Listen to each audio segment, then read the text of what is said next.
আজকাল গুগল খুললেই কিন্তু কোন মেশিনটার দাম কত, সিমেন্স কিনি অত যা কিনি গুগলেই কিন্তু প্রাইস দিয়ে দিচ্ছে, যে এই প্রাইসের দাম 3 টাকা, আমার পিপিআর এ আসছে 30 টাকা। সেটা এই যে পারচেজ কমিটি সেগুলো অনুমোদন দিচ্ছেন, অর্থাৎ দুর্নীতিকে পারচেজ কমিটি অ্যালাউ করছেন।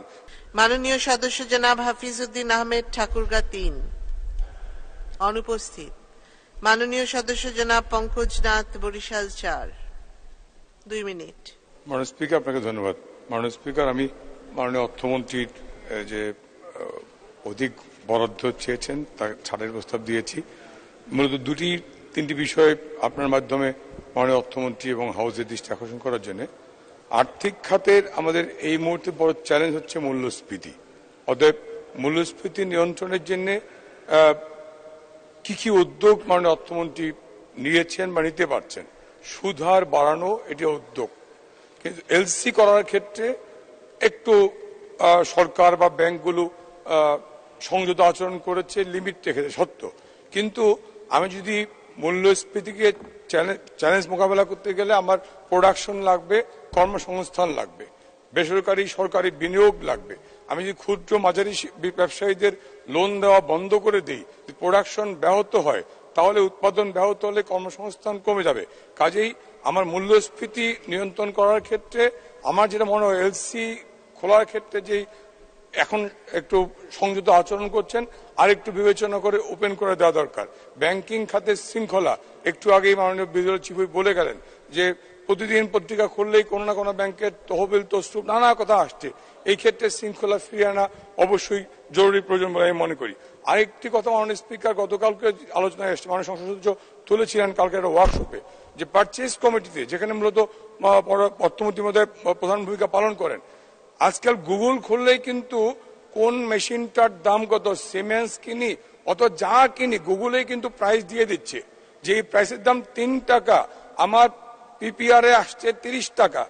সেটা এই যে পারচেজ কমিটি সেগুলো অনুমোদন দিচ্ছেন, অর্থাৎ দুর্নীতিকে পারচেজ কমিটি অ্যালাউ করছেন। পারচেজ কমিটিতে বসে আপনি গুগলটা যদি অন করেন, আমার ওইখানে একটা এক্সরে মেশিন কিনতে হবে সিমেন্টের, দাম 3 টাকা বা 30 টাকা, সেখানে পিপিআর এর প্রস্তাব আসে 300 টাকা, ওই বালিশ কাণ্ডের মতো। কাজেই সেই জায়গাগুলো মাননীয় অর্থমন্ত্রীকে অবশ্যই সেটি অ্যাড্রেস করতে হবে, দুর্নীতি এবং অপচয়কে বন্ধ করার জন্য। আমি শেষ করছি এই কথা বলে যে ইচ্ছাকৃত ঋণ খেলাপিদের বিরুদ্ধে ব্যবস্থা নিতে হবে, এবং আমাদের আইনের সুযোগে যারা দেশের টাকা বিদেশে যারা পাচার করছে, বারবার পত্রপত্রিকায় শিরোনাম হচ্ছে, দেশের ভাবমূর্তি বিনষ্ট হচ্ছে, সেই জায়গাগুলোর ব্যাপারে মাননীয় অর্থমন্ত্রীকে কঠোর হওয়া লাগবে।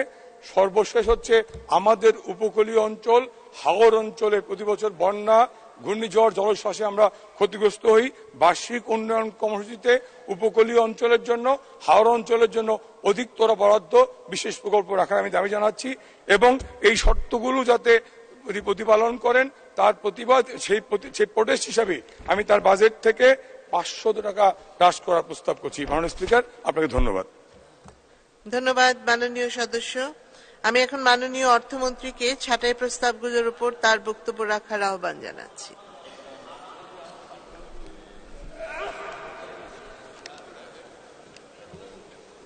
মাননীয় স্পিকার, আপনাকে ধন্যবাদ।